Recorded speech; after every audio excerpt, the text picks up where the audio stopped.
Okay, so what I'm going to do is I'm going to work 8.5 topic worksheet. So we did a little bit of that. I want to move to this one specifically because this one is a weak acid titration. Now, a couple things I want you to notice.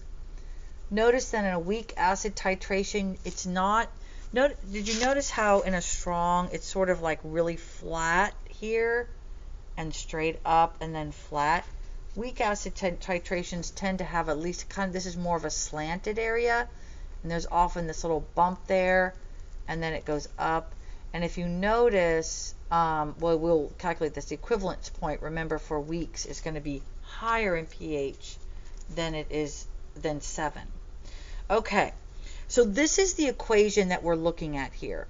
Formic acid going to the conjugate base and the hydrogen ion, and there's my Ka. So it wants you to put at each point along this curve what species are present, and then put a 0 next to the one that's present in the greatest concentration. So I'm going to do that first. Okay, so at point Q, what do we have? All we have, I'm going to write this here, is this. That's it. HCOOH going to HCOOH plus H plus. That is all we have going on right there. Because all I did was take formic acid, throw it in a beaker, and put it here. So point Q is going to have a little bit of everything, right? Because this is an equilibrium, we're going to have a little bit of everything. No hydroxide, however, because we haven't added any yet, right? And then which of these species is going to be the highest? We talked about this when we went over our test today. If it's a weak acid, that is always the one. Because really, if you put a weak anything in water, you barely have any of those, by definition. Right? So does that make sense kind of for that?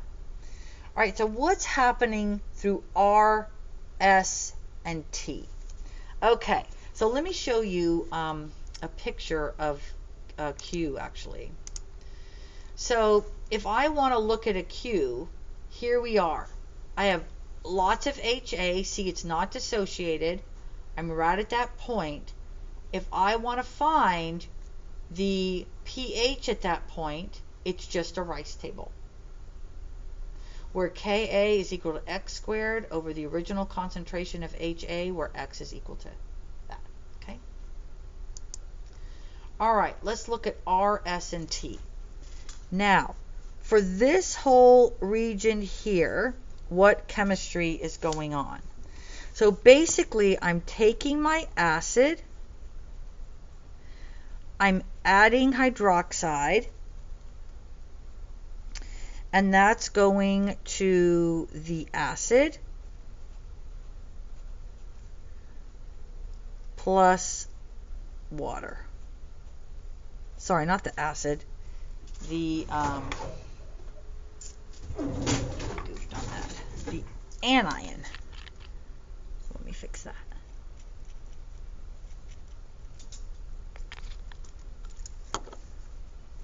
So what's happening is that every time I add some hydroxide, it pulls that proton off, right?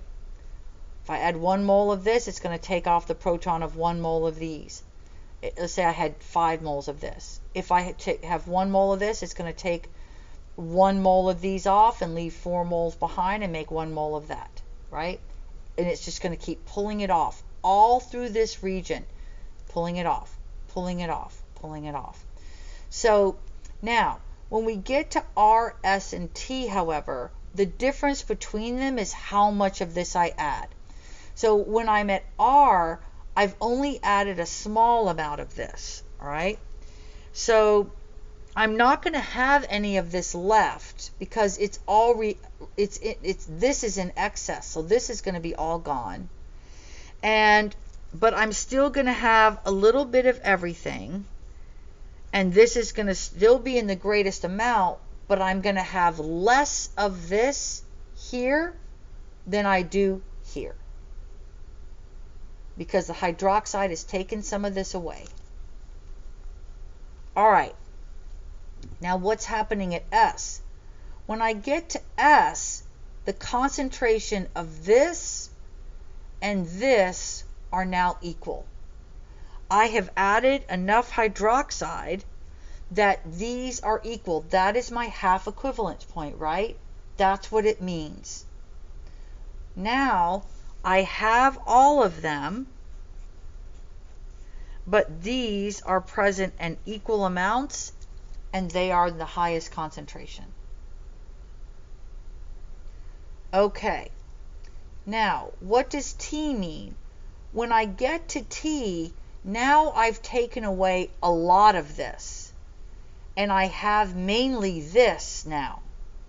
So again, I have this, this, and this, only now when I get to the other side, I have more of this in my flask than I do the acid.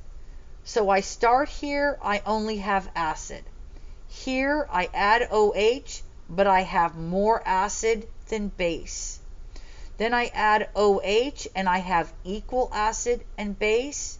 Then I add OH and I have more base than acid. You see the progression.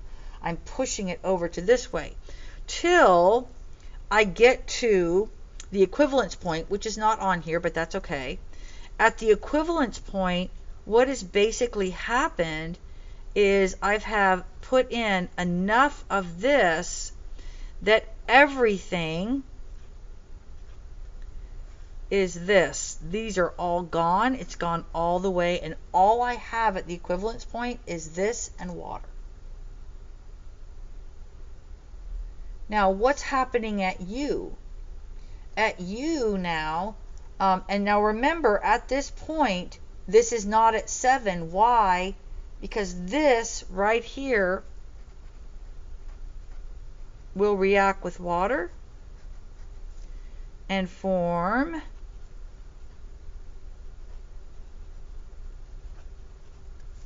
a little bit of base.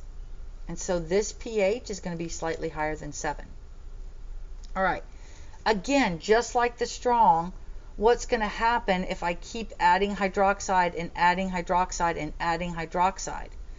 My pH is going up because I have a little bit of this, but once I get past this equivalence point here, my pH is largely just whatever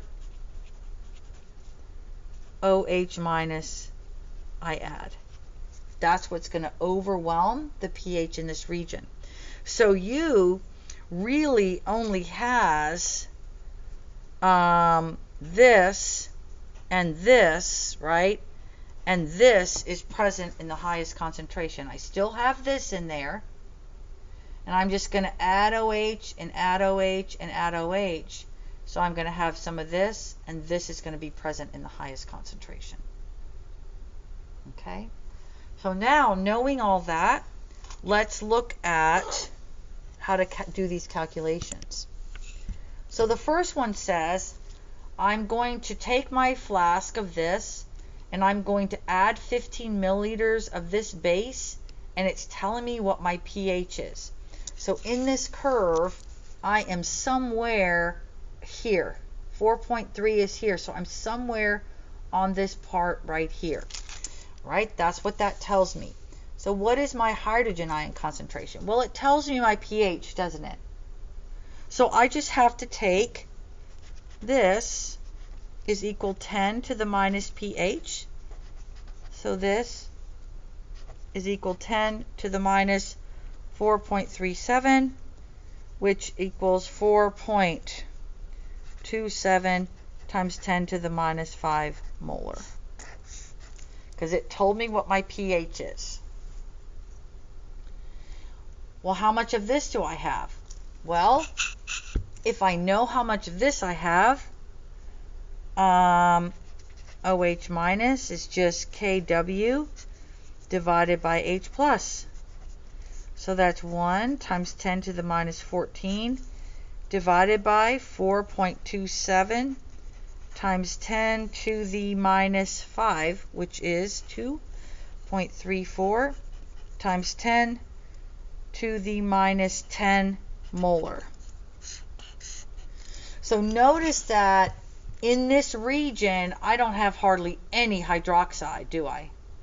Because I'm using it in this titration, so I have really the only amount of hydroxide I had is primarily from the water, because the overwhelming base I have is that. Okay, now let's find out how much base I actually added to this.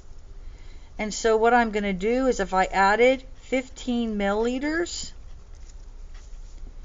of a 0.05 milliliter solution, that is 0.150 moles, and I'm getting that from this. That's how much base I added. Okay,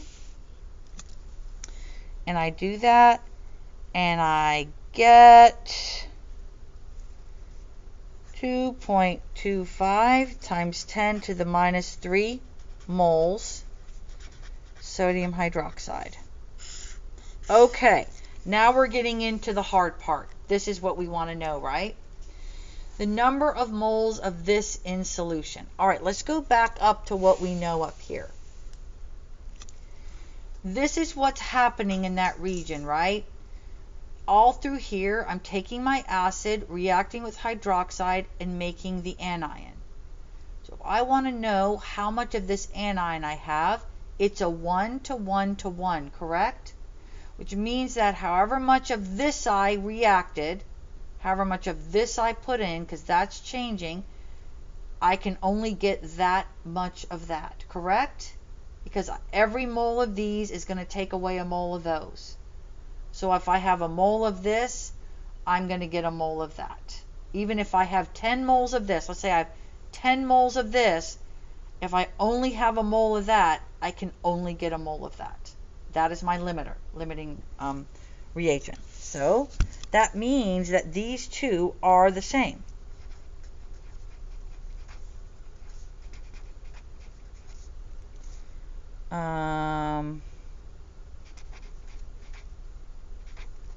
They have to be the same to each other. All right, let's do the hard part. Now, how do I calculate the number of moles of this that I have left? So basically, I've reacted this away, but I still have some of this left, right? Because I had a whole big pot of it, didn't react all of it till I get here, right? Here it's all gone. Here it's not. So how much of this do I have left? This is where we can use the Henderson-Hasselbalch equation. Why? Because I have my buffer. Do you see that? I've got the acid and its conjugate base. That means that the Henderson-Hasselbalch equation is completely fair game.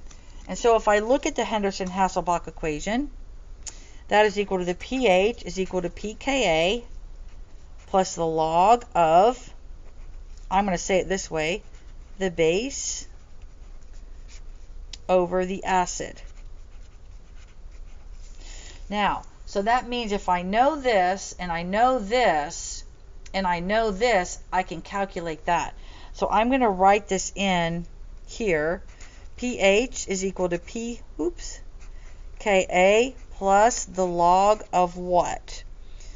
Of HCOO minus divided by the concentration of HCOOH.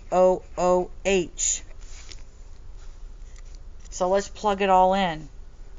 So what I'm going to do is I'm going to stop this video here, and what we'll do is we'll go in, and all we have to do is plug in the numbers here. Now remember that I am here, and the reason I'm using the Henderson-Hasselbalch equation here is because I have a buffer. I did not have that here, so I cannot use the Henderson-Hasselbalch at point Q.